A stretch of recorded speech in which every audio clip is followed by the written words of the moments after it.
Bonjour et bienvenue sur la mécanique universelle. Alors aujourd'hui nous sommes toujours dimanche 13 novembre 2022 et je continue mon petit jeu de partie de philosophie simultanée en prenant appui sur les ouvrages que j'ai achetés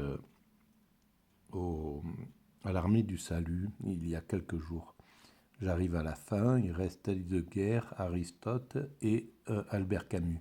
Donc là, je vais partir sur Heidegger, Kant et le problème de la métaphysique. Alors, c'est juste un alibi, cet ouvrage, hein, c'est celui-ci. Voilà. C'est juste un alibi pour digresser à partir d'une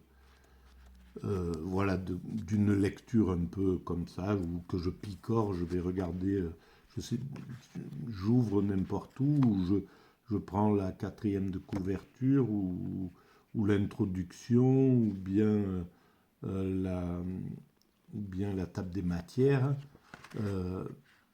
et à partir de là, je digresse pour préciser finalement les écrits que j'ai mis sur Internet depuis 22 ans maintenant,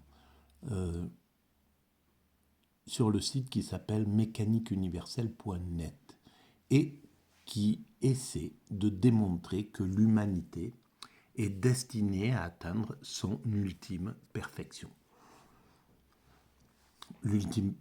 Cette ultime perfection est une perfection spirituelle. C'est l'accession. Alors, évidemment, il faut que le nid de l'humanité, dans lequel elle pourra épanouir totalement sa spiritualité, soit concrétisé, c'est-à-dire que nous ayons atteint une organisation sociale idéale, la paix universelle, un fonctionnement universel parfait, que nous ayons réussi à faire que l'homme ne soit plus un loup pour l'homme, que l'homme soit fraternel, etc. Que nous ayons atteint un degré écologique absolu, donc plus du tout de maltraitance de la planète ou des autres animaux. Voilà. Donc évidemment, c'est quelque chose qui est futur. C'est quelque chose qui va encore prendre cet état de perfection prendra peut-être 1, 2, 3, 4, 5 siècles, peu importe, ou 10 siècles. L'humanité, elle a le temps. On est parti, on était des primates naturels il y a quelques centaines de milliers d'années. Même davantage, je ne sais pas exactement ces chiffres-là, je les maîtrise pas. Et donc voilà, et depuis elle évolue progressivement. D'abord on a évolué physiquement, un peu comme toutes les autres espèces d'ailleurs. On a développé la bipédie, on a développé la course, on a développé notre corps pour l'adapter à ce monde, etc. Et puis après, on a commencé, sans doute après, on a développé le langage, la communication, et puis on a développé tout un tas de choses, la découverte du feu, la roue, bon, voilà, toutes les grandes découvertes. Et puis on voit à quel point ça s'accélère depuis il y a 2000 et quelques 3000 ans. On découvre les grandes spiritualités se mettent en place du côté asiatique avec l'hindouisme, le bouddhisme,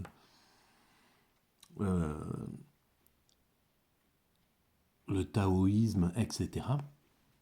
Et puis plus tard, je pense, un peu plus tard, avec des déclinaisons de plus en plus sensibles, on pourrait dire, le zen, etc. des sophistications, mais l'origine est toujours là, la matrice, la mère est là. Et de l'autre côté, c'est la même chose avec le judaïsme, et qui donne naissance à deux filles. Une fille aînée, le christianisme, qui va elle-même donner naissance à des filles. Et puis, plus tard, l'islam, la fille cadette. Et donc là, c'est un point important de l'évolution de l'humanité. C'est là où les grandes valeurs morales, avec la philosophie, c'est à peu près à la même période. La philosophie se met en route, on l'a vu dans la dernière vidéo consacrée à Pierre Hadot. Qu'est-ce que la philosophie antique? Enfin, consacrée, qui s'appuie sur... voilà, il ne faut vraiment pas considérer... C'est très présomptueux quand j'écris simultané de philosophie, 10, Pierre Hadot, etc. Voilà, ça dérive sur autre chose. Mais c'est peut-être pas inintéressant. Voilà. Donc si je me permets de faire ça, c'est parce que je pense que ça peut être intéressant d'écouter ces vidéos et les digressions qu'elles apportent. Voilà, c'est mon point de vue. Mais je peux comprendre que bien des gens qui sont pointus en philosophie pensent que je devrais même pas m'amuser à faire ce genre de choses. Bon, bref, c'est ce que je fais. Pour l'instant, j'ai jamais eu de reproche. Il m'est arrivé une seule fois, en l'espace de 22 ans, d'avoir une critique sur une vidéo il y a une quinzaine d'années peut-être. Et la critique était un peu violente. Et tout un tas d'internautes ont pris la défense de ce que je disais, etc. Et surtout, et là, ça m'a permis de comprendre qu'en fait, c'est énorme, le système des réseaux sociaux. C'est quelque chose qui corrige en fait nos caractères. Et bon, ce gars-là avait absolument raison dans un sens. Pour lui, je parlais sur Nietzsche et effectivement, j'avais mon point de vue. Je portais un point de vue qui n'était pas du tout universitaire. Et lui, c'était un universitaire, il était en train de faire des études, il adorait Nietzsche, etc. Et on est devenus amis, hein, finalement, amis épistolaires, mais il y a eu tout de suite moi, je n'ai pas répondu, je suis allé dans son sens, j'ai accepté la critique, j'ai trouvé qu'il avait raison, etc. Donc, et tout ça, ça a adouci vraiment la relation. Et on est vraiment... et c'est dommage parce que après, j'ai un peu lâché prise dans mes rencontres un peu épistolaires. Il y a eu un peu des événements qui m'ont un peu écarté de tout ça. Mais voilà, pour dire. Et donc, j'ai compris que ces réseaux sociaux étaient aussi un moyen de corriger nos tendances. Si on a une tendance à l'agressivité parce qu'on est révolté, parce que voilà, ça vient toujours de quelque chose, hein, c'est cette révolte. Voilà. Ou si on a une tendance à être réactionnaire, à vouloir que ça évolue pas, bon, on reçoit tout un tas de... On est corrigé en fait, voilà, on est parfois châtié sur ces réseaux sociaux, etc. Et je pense que c'est sain d'une certaine façon. Et c'est pourquoi je me suis permis, mais au tout début de la méca, même avant, j'avais compris ce mécanisme-là, quand un petit peu avant de m'impliquer dans cette aventure philosophico-naïve, j'avais détecté que les animateurs là, de télé qui arrivaient avec des égos pas possibles, avec certains, hein, avec un narcissisme hallucinant, eh ben, en fait, ils venaient soigner, ils utilisaient la télé, le fait de se mettre en vue comme ça, pour soigner leur narcissisme, en fait. Parce qu'ils étaient, voilà, ils étaient critiqués, et à force d'entendre ces critiques, ils, ils s'éduquaient. Voilà, comme un homme politique qui n'a aucun, qui a pas de prétention réellement politique, qui est là pour le pouvoir, qui est dans des quêtes basiques, instinctives, et ben une fois qu'il va atteindre le pouvoir, il va commencer à incarner correctement son métier, même si ça prend du temps, mais il va finir par rentrer, par devenir un bon président, un président quoi, un président correct. Et bien là, c'était pareil. Ces animateurs, ils arrivaient avec un ego hallucinant. Et puis, progressivement, ils étaient euh, étêtés, à raser, jusqu'à ce qu'ils deviennent, jusqu'à ce qu'ils fassent régresser cet ego dérangeant, quoi, ce narcissisme, etc. Donc, c'était très intéressant. Et voilà, bon, eh ben ça c'est le type même des digressions que je fais à partir de ces, de ces vidéos. Voilà. Alors, sur Martin Heidegger, alors je suis allé voir un petit peu sur... Parce que je comprends rien évidemment à ce livre, c'est pas que je comprends rien, mais je sais qu'il me faudrait un temps fou pour rentrer dedans. J'ai pas la patience de lire ça.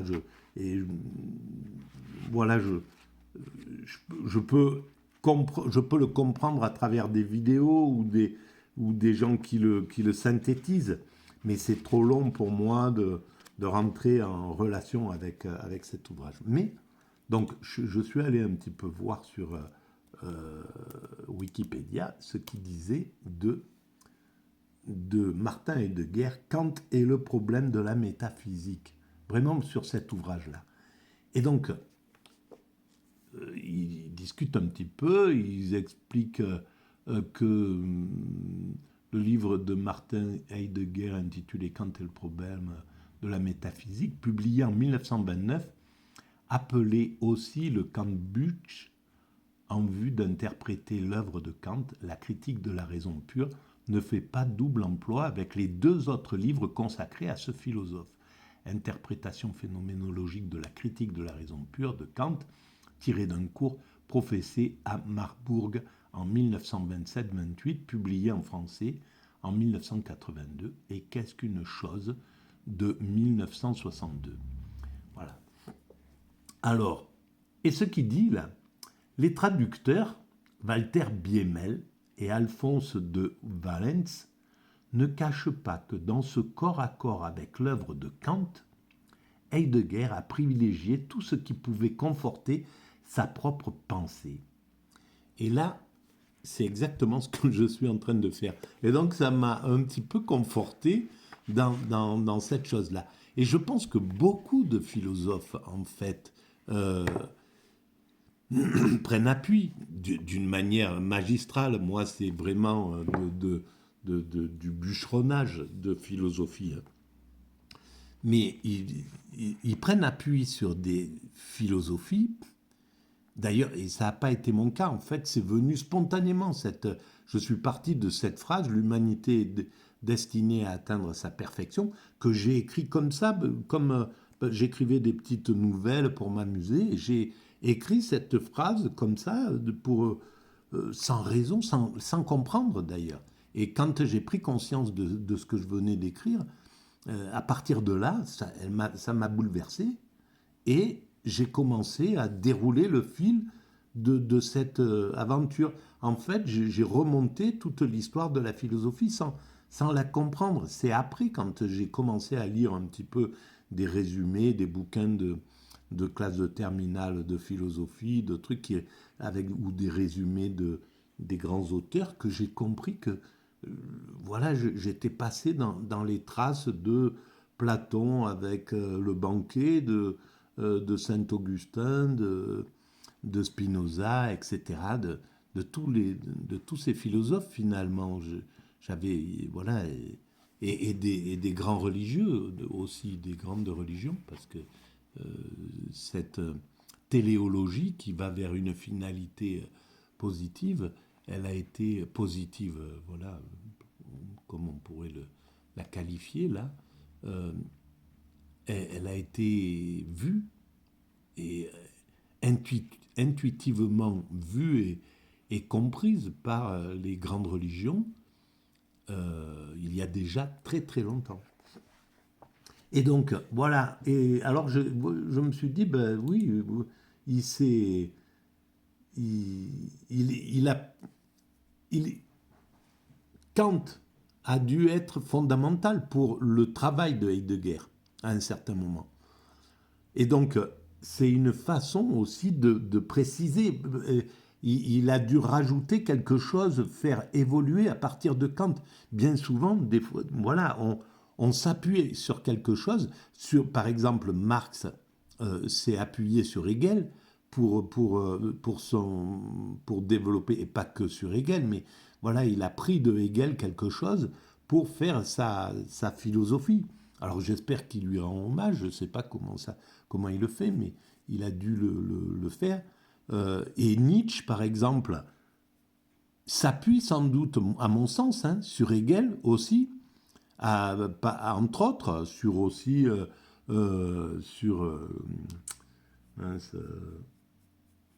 bon bref, voilà, il s'appuie sur Hegel, entre autres, mais pour en contester la finalité, l'idée, il s'appuie sur le judaïsme, sur cette idée d'évolution vers la perfection, vers le spirituel, voilà, vers le sensible, parce que c'est de ça dont il s'agit. Et lui dit non, il faut pas, on ne doit pas aller vers le sensible, il faut garder cet esprit de compétition, cette insensibilité. Il ne faut pas se sensibiliser. La vie, voilà, il faut garder toute cette énergie combative parce qu'on en a besoin, en somme, c'est ça pour évoluer. Alors oui, certainement que, et même à son époque, c'était quelque chose qui était important. Mais on évolue vers la sensibilité, quoi qu'il arrive. Quoique Hegel et quoique Nietzsche ait essayé de retenir dans cette chose-là. Voilà. Et donc, Heidegger dit lui-même précisément que cette interprétation de la critique permet de rendre plus accessible la première partie de son propre ouvrage, Être et temps. Voilà. Donc, c'est encore pour rajouter la dernière phrase qui a été dite par celui qui a écrit sur Wikipédia. Voilà, donc Heidegger est là. Et en fait, je ne sais même pas si j'ai envie de lire quelque chose sur Heidegger. En fait, j'ai écrit sur Heidegger quelque chose, sur la méca. J'ai peut-être même fait des vidéos à des moments, avec des résumés de son travail. J'ai peut-être utilisé des choses, etc. Mais il y avait quelque chose qui m'avait révolté, en fait. Voilà. C'était que son maître, en somme. Et je crois que Être et temps, il l'avait dédicacé pour Husserl, pour Edmond Husserl. Donc c'était son maître. Et 1929 vient le nazisme en Allemagne. Et les nazis, ils ont été très vite, comme tous les nazis d'ailleurs, comme tous les systèmes comme ça dictatoriaux, une fois qu'ils ont mis le pied dans le pouvoir, mais ils ne tardent pas à brimer et à neutraliser tout l'esprit critique. Ça va super vite, quoi. Et donc, dans le fait, je pense même, d'ailleurs, je viens de penser à ça, dans le fait de neutraliser, de vouloir neutraliser au départ le judaïsme, les juifs, c'était aussi parce que il y avait l'intelligence, il y avait l'analyse, il y avait la réflexion sur les choses. Et donc, ça, c'était quelque chose je pense que c'était aussi calculé comme ça. Il faisait peur. Il avait peur, en somme, de l'esprit critique du judaïsme. Et c'est pour ça qu'il qu'il a sans doute, je viens juste d'y penser à cette idée-là, mais je pense elle mérite d'être creusée. À mon sens, il y a ça derrière l'antisémitisme, en plus d'autres choses, hein, en plus de cette maladie viscérale qui est comme ça, quoi, dans cette pathologie. Mais donc, Husserl, c'était le prof de Heidegger.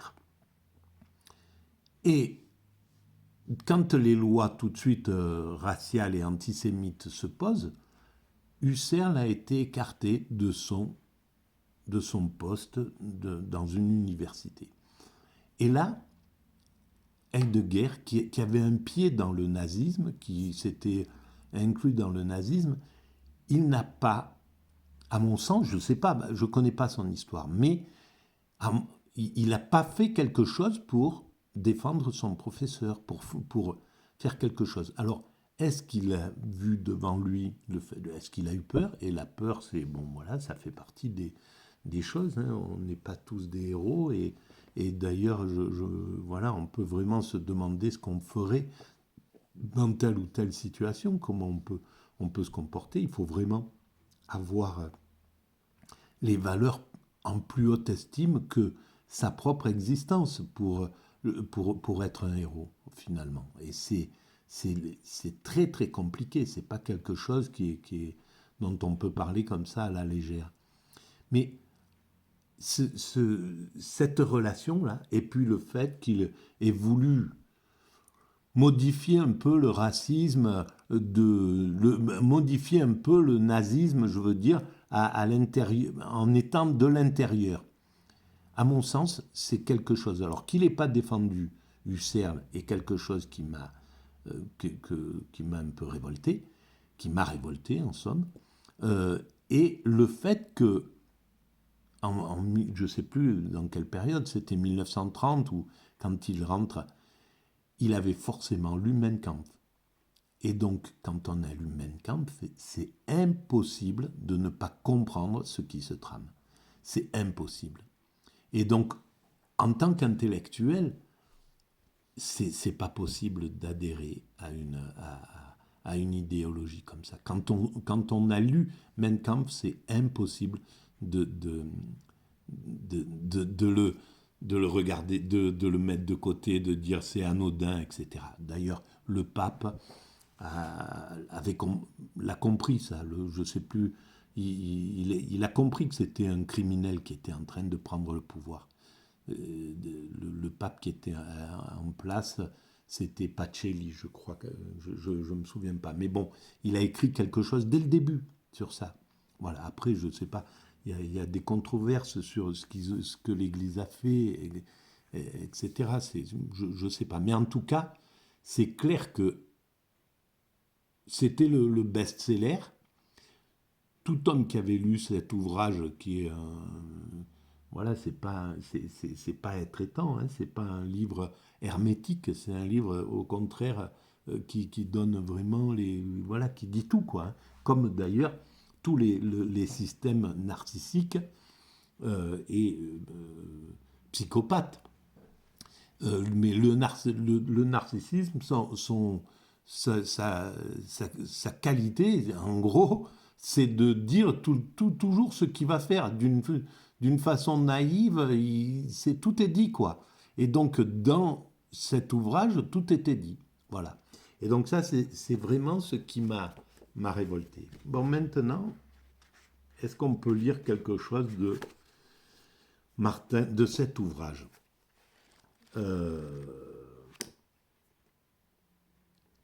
Alors, qu'est-ce que je pourrais lire? Voilà, après, je ne connais pas son œuvre. Je pense qu'il a avancé. Je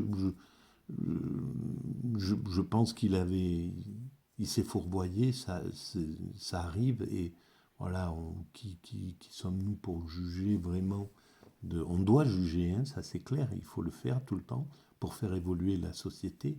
Mais en même temps, voilà, l'humain, son courage est limité quand il s'agit de sa propre existence, etc. Bon, je vais lire je vais lire la dernière de couverture pour faire quelque chose quand même à partir de cet ouvrage. Alors, Kant et le problème de la métaphysique. Kant et le problème de la métaphysique n'est pas une excursion de Heidegger hors de ses propres recherches. Ce n'est pas un livre d'histoire au sens positiviste. Heidegger s'attache consciemment à un kantisme possible devant lequel Kant lui-même aurait reculé après la première édition de la critique de la raison pure. Il s'agit donc d'une lecture de Kant par Heidegger, d'une reprise ou répétition qui dépasse autant qu'elle conserve.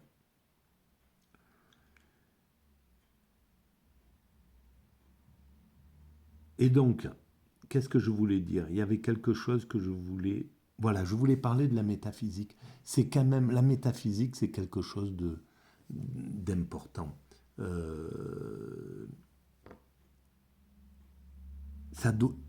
C'est pas pour rien qu'Aristote en fait quelque chose qui est avant la physique, qui est au-dessus en somme. C'est pas pour rien que la métaphysique, c'est pas pour rien qu'Aristote parle de ça. C'est pas pour rien. On a voulu faire passer la physique au-dessus de la métaphysique. C'est ce qui se passe là, depuis l'hypermatérialisme de l'Occident. Qui, encore une fois, je l'ai écrit, je l'ai dit dans les vidéos précédentes, était, voilà, il fallait que ça passe comme ça, puisque ça s'est déroulé ainsi, c'est comme ça que ça devait se dérouler. L'Occident devait devenir hyper matérialiste, devait devenir un peu nihiliste, etc. Utiliser la religion comme quelque chose de superficiel en fait. L'Occident est dans une religiosité, oui, mais hyper superficielle, qui ne se pose pas vraiment la question, qui écarte la morale, qui écarte de la religion tout ce qu'elle a de fondamental, quoi. L'idée justement d'évolution vers une sorte de perfection, enfin tout ce qu'elle a de métaphysique, elle l'écarte. Et elle garde de la religion, voilà, ce que dit les faucons américains, par exemple. L'empire du mal, il est là-bas, nous on est l'empire du bien. Voilà, ils utilisent la religion, on utilise la religion beaucoup, comme un sport de combat en somme, en Occident, mais pas dans sa substance. Et c'est ce qui nous a dissociés des sociétés, des civilisations spirituelles qui gardent encore leur spiritualité. C'est ce qui entraîne d'ailleurs de nous éloigner de ces grandes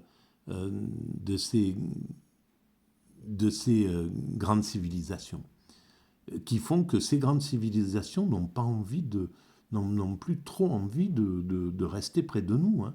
Et les sociétés, les puissances émergentes qui arrivent là, et qui leur disent nous, on comprend votre point de vue religieux, on le soutient, on ne va pas le maltraiter, etc. etc. On comprend que toutes ces valeurs profondes du spirituel, eh ben, elles sont beaucoup plus écoutées que nous ne le sommes en Occident, parce qu'on s'est déconnecté de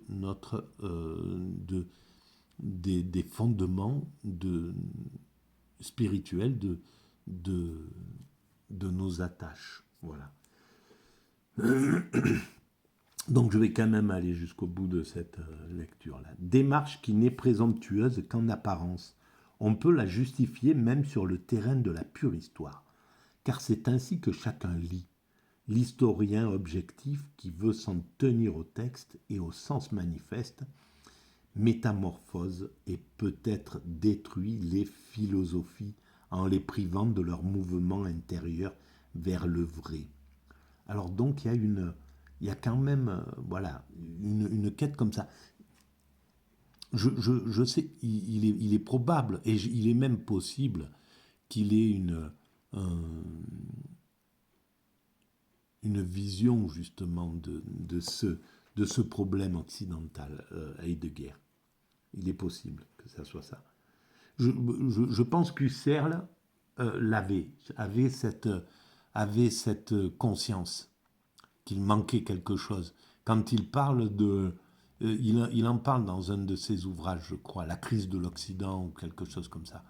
Il me semble, hein, ça c'est intéressant. Voilà, malheureusement, ma culture est limitée. C'est clair que ça serait autre chose si j'avais eu ce bagage intellectuel, si j'avais lu tous ces, voilà, les 200 bouquins fondamentaux de la philosophie, et, et que j'aurais pu les retenir, ça serait autre chose, ma façon de penser. C'est peut-être ce qu'il faudrait que je fasse, mais malheureusement, j'ai plus, ma mémoire est tombée dans mes chaussettes. Bon, une philosophie peut bien devenir, en s'efforçant dans le passé, grimoire, empreinte, texte. Écrire l'histoire de cette philosophie sera toujours en recommencer l'entreprise. Il n'y a d'histoire de la philosophie que pour un philosophe. La confrontation avec Kant montre que Heidegger cherchait à fixer non seulement la situation de l'homme souffrant, mais aussi bien celle de l'homme connaissant et ouvert à une vérité. Il ne peut plus être question d'anthropologie au sens ordinaire du mot, quand l'homme précisément est défini par une relation qui n'a d'analogue ni dans le monde, ni dans la vie, ni dans le psychisme, comme révélateur de l'être, ou même comme le lieu métaphysique où l'être se manifeste à lui-même. On voit ici sans équivoque que l'incarnation et l'historicité ne remplacent pas la vérité, mais la réalisent. Voilà. Alors pourquoi Heidegger est allé chercher plutôt, pourquoi il est allé chercher Kant plutôt que Hegel? Ça, c'est une question peut-être qui serait intéressante aussi à se poser. Je ne sais pas, hein. C'est voilà, c'est intuitif. Ma vision de la philosophie est totalement intuitive. C'est artistique en somme. Hein. C'est voilà, c'est de la création artistique. Ben voilà, c'est la façon dont je pratique. Si vous pensez que ça a de l'importance, de l'intérêt, n'hésitez pas à soutenir en mettant un petit avis ou un petit j'aime ou en vous abonnant à la chaîne. Voilà, il paraît qu'il faut le dire à chaque fois pour, pour, euh, pour y penser parce qu'on n'y pense pas. Et d'ailleurs, moi, j'y pense pas. Des fois, je passe sur sur des vidéos et je pense pas à mettre un petit pouce. C'est bête, quoi. C'est vrai. Maintenant, je commence à y penser parce que j'y pense pour moi-même de façon un peu égoïste. Voilà. Allez, je vous remercie et puis à bientôt.